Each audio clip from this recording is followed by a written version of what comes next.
Le 1er mai 1945, à 22h30, Radio Hambourg diffuse une nouvelle qui retentira en Allemagne et dans le monde entier comme un coup de tonnerre. Du GQG du Führer, cet après-midi, Adolf Hitler a trouvé la mort dans son PC de la chancellerie où il a dirigé jusqu'à son dernier souffle la lutte contre le bolchevisme.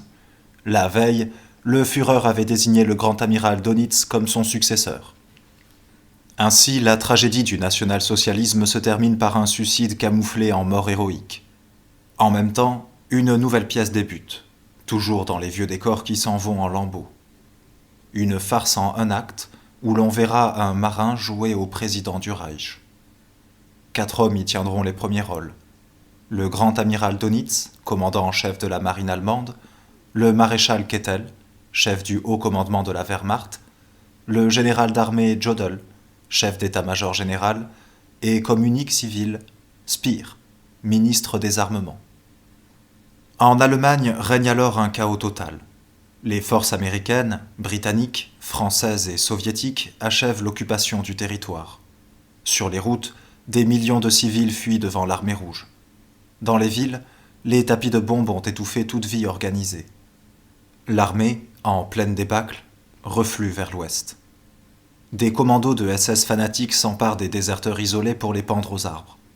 Des ponts sautent, des usines flambent. Mais à Flensburg, dans le Schleswig-Holstein encore libre de toute invasion, on gouverne. Une ultime et minuscule oasis où l'on ignore les ruines aussi bien que l'atmosphère crépusculaire qui pèse sur le Reich. Une ville calme, propre, ordonnée. Devant une insignifiante bâtisse en briques rouges que l'on prendrait pour une école communale, tout au plus pour un collège, un bataillon de sécurité de la marine forme un double cordon. C'est là que réside à présent le gouvernement allemand, le haut commandement de la Wehrmacht, le dernier président du Reich. Comment en est-on arrivé à cet ultime épisode bizarre, cocasse, presque grotesque ?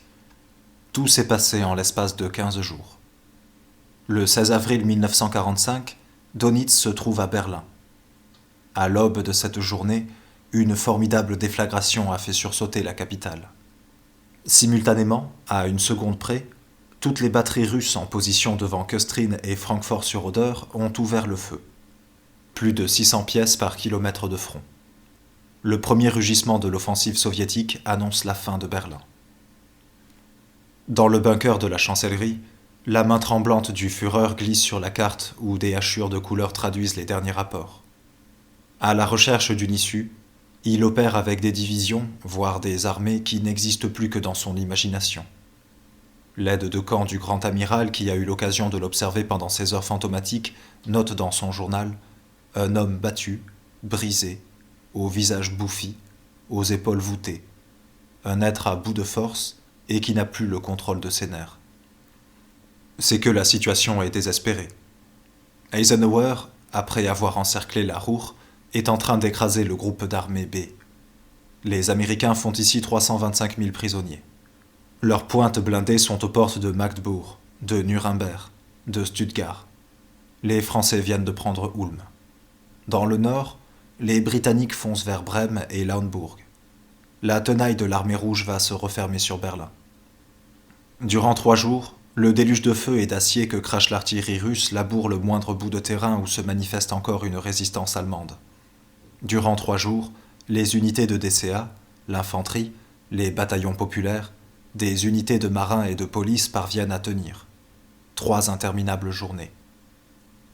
Hitler, lui, reprend déjà espoir. D'un ton presque méprisant, il exprime son opinion. Hitler. Les Russes n'en peuvent plus. Leurs meilleures troupes sont anéanties. Ils n'engagent que des prisonniers libérés ou des hommes levés de force dans les régions conquises. Un ramassis d'épaves, de bandits, de déserteurs en puissance. Le dernier assaut se brisera sur nos défenses, tout comme se brisera finalement l'attaque des anglo-saxons. Kettel abonde aussitôt dans le même sens, renchérissant encore sur l'optimisme délirant du dictateur. Kettel. Messieurs, l'histoire militaire a prouvé maintes et maintes fois que toute offensive s'enlise irrémédiablement si le 3e jour elle n'a pas obtenu de percée décisive. Dönitz, lui, n'a qu'une foi limitée en l'histoire militaire. Il donne l'ordre d'évacuer dans les 60 minutes le haut commandement de la marine pour l'installer dans une localité plus sûre. La suite des événements lui donnera raison. L'armée rouge ignore les prophéties de Hitler et les références historiques de Kettel. Le 4e jour, elle bouscule ce qui subsiste des lignes allemandes. Le dernier front de la Wehrmacht a cessé d'exister. Hitler a quand même envisagé cette éventualité. Au cas où l'avance russe à l'est, celle des anglo-saxons à l'ouest, couperait l'Allemagne en deux, Dönitz serait chargé de la défense du secteur nord. C'est donc sur ces instructions que la colonne motorisée du grand amiral quitte Berlin. En tête roule la limousine blindée du futur dauphin, une énorme Mercedes qui pèse 5 tonnes. Dans le ciel nocturne passent et repassent les faisceaux blafards des projecteurs de DCA. À l'horizon flamboient les lueurs spasmodiques des départs de l'artillerie soviétique dans un grondement qui ébranle le sol. D'étape en étape, Dönitz, Kettel et Jodl, accompagnés d'une nuée d'aides de camp, de ministres, de sous-secrétaires d'État, gagnent le Schleswig-Holstein et s'établissent à Flensburg. C'est là que se déroulera le dernier acte. Le 30 avril 1945, à 18h30, Dönitz reçoit de la chancellerie le message audio suivant. Monsieur le grand amiral, le Führer vient de vous désigner comme son successeur, à la place de l'ex-maréchal Göring. Pouvoir écrit en route. Veuillez immédiatement prendre toute mesure qu'exige situation actuelle. Signé Bormann. 24 heures plus tard, un nouveau message marqué ultra secret, réservé au commandement suprême, à transmettre uniquement par officier. Führer décédé hier, 15h30. Testament en date du 29 avril. Vous nomme président du Reich et fixe attribution suivante. Goebbels devient chancelier. Bormann, ministre du parti. Seyss-Inquart, ministre des Affaires étrangères. Bormann va tenter de vous rejoindre encore aujourd'hui afin de vous informer de la situation générale. À vous de choisir la forme sous laquelle la nouvelle sera annoncée à la population et à l'armée, ainsi que le moment de sa publication. Ce texte porte les signatures de Goebbels et de Bormann. Voici donc Dönitz promu à la suprême dignité de président du Reich. Promotion assez singulière puisqu'elle résulte d'un simple message radio. Le grand amiral, tout en acceptant sa haute charge, n'a guère d'illusions sur l'issue de l'aventure. Cependant, il agit sans tarder. Avant tout, il donne l'ordre d'arrêter Goebbels et Bormann dès qu'ils se présenteront à son GQG. Ce n'est pas le moment de se compromettre avec les dignitaires du parti. Dönitz veut mettre fin à la guerre. Et il sait que les Alliés refuseront de négocier avec un gouvernement qui comprendrait des nazis de premier plan. Ensuite, il entreprend de consolider sa position. Dans ce domaine, il ne rencontrera pas d'obstacle. Les autorités civiles et militaires s'empressent de le reconnaître comme chef de l'État. Le haut commandement, aussi bien que Himmler et ses SS, s'inclinent devant lui. Les membres de l'ancien gouvernement, du moins ceux qui ont pu se réfugier dans le Schleswig-Holstein, démissionnent de leur propre gré afin de ne pas gêner son action. Parmi eux, des hommes aussi connus que Ribbentrop, ministre des Affaires étrangères, et Rosenberg, théoricien philosophe attitré du parti et ministre des territoires annexés de l'Est. Décidément, le vent de la défaite courbe bien des têtes, parmi les plus orgueilleuses.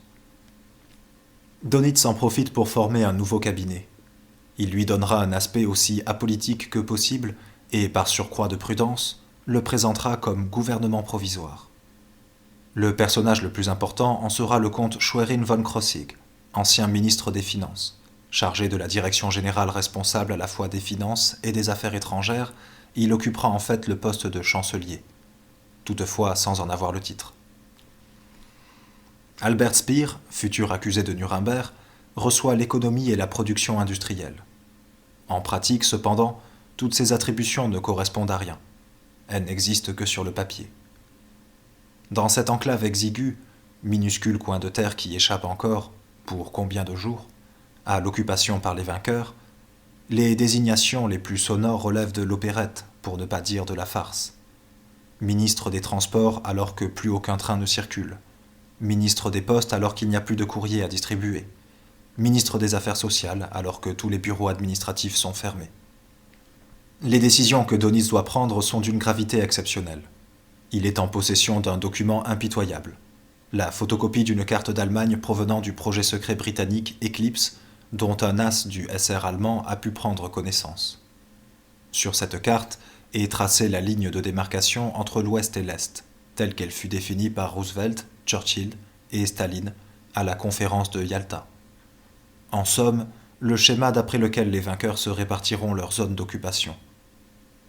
Dès à présent, Donitz sait à 1 kilomètre près quelle région, quelle ville, quel village reviendront aux Russes. C'est cette information qui lui dictera sa ligne de conduite. Les discussions qui ont lieu au siège de gouvernement provisoire permettent de dégager certains faits.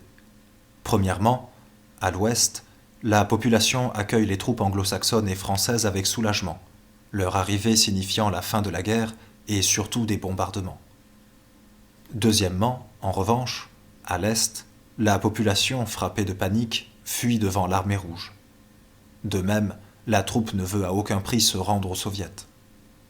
Troisièmement, les forces allemandes engagées à l'ouest s'inclineront devant un ordre de capitulation. Mais les unités luttant à l'est refuseront d'obéir à un tel ordre et essaieront tout en combattant de se replier derrière la ligne de démarcation. Quatrièmement, la population des régions occidentales approuvera la capitulation, tandis que les habitants de l'Est la considéreront comme une trahison et comme le sacrifice des millions de réfugiés lancés sur les routes. Ces 4 points déterminent la voie que Donitz s'efforcera de suivre. D'une part, faire l'impossible pour résister à l'Est, afin de permettre à un maximum de civils et de soldats de se sauver derrière la limite des zones et d'échapper ainsi aux Russes. D'autre part, entamer immédiatement à l'ouest les pourparlers de capitulation pour mettre fin au massacre sur ce front. On espère à Flensburg qu'Eisenhower acceptera cette solution partielle, bien que les Alliés aient affirmé à plusieurs reprises l'exigence d'une capitulation totale et simultanée. À présent, il s'agit de traduire cette décision dans les faits. Or, les événements se précipitent. Dans l'après-midi du 2 mai, à peine 24 heures après la constitution du gouvernement, le capitaine de corvette Ludnerath, aide de camp de l'amiral, téléphone à une maison de commerce de Lübeck. Son correspondant lui demande de parler plus fort. « Je n'entends rien !» hurle-t-il dans l'appareil. « Il y a un tel vacarme sous mes fenêtres, avec tous ces chars qui passent en trombe !»« Des chars ? Quels chars ?»« Des Anglais, bien sûr.